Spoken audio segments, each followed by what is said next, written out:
Hancock is a jazz keyboard player from Chicago. He started doing albums under his own name in the 60s. He was in a Miles Davis project that produced several albums in the late 60s, and he emerged out from that at the end of the 60s.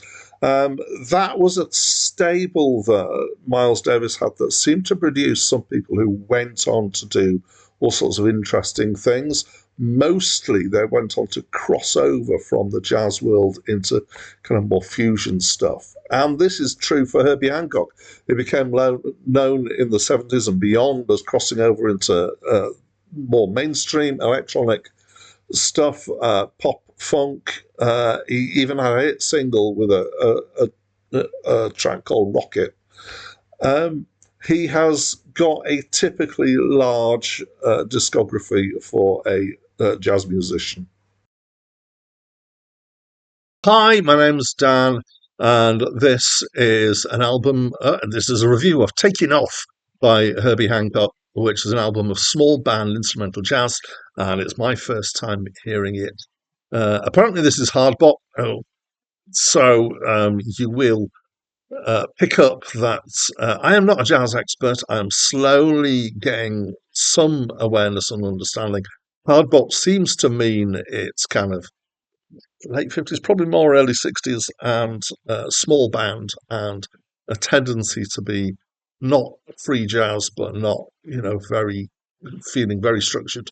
And I don't know why hard in hard bop. There seems to be a lot of, in this list that I'm following, which is the 3,000 greatest albums of all time, according to Acclaimed Music, there seems to be a lot of the jazz albums seem to be hard bop albums. So obviously they were thought well of critically. So here we are. We've got hard bop. We've got Herbie Hancock on piano, a couple of other names that I know, Dexter Gordon on sax and Freddie Hubbard on trumpet. And we've got a bassist and a drummer who I didn't know the names of. And we've got 6 fairly long tracks, and they're mostly structured around a backbone of piano riffs with the 2 brass instruments soloing over the top of that, although sometimes the piano gets to have a solo as well. The first track is Watermelon Man, and I feel like I know it.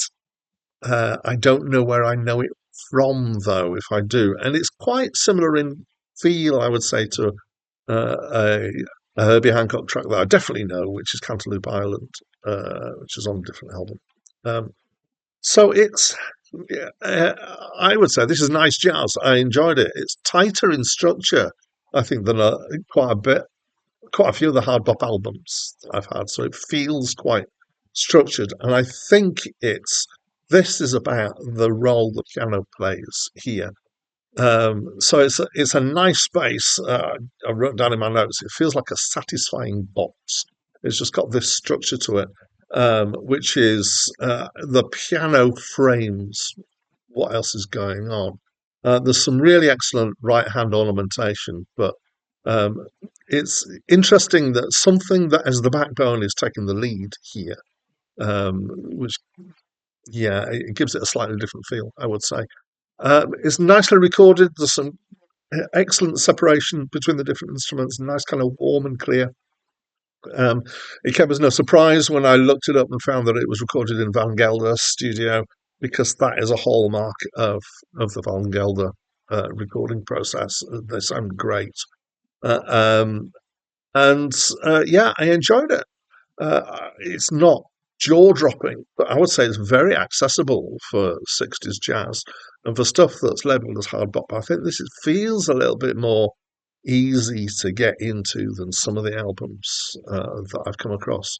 And also, strangely, I'm not sure if I'm just convincing myself of this, but I feel I can almost hear the roots of jazz fusion here. And maybe that's because I know Herbie kind of went in that direction later on. So it's a decent album. Good job, Herbie. I enjoyed it. I'd love to know what your thoughts are on the album, though. So would you let me know, please, by leaving a comment in the comments down there. And that's it from me for now.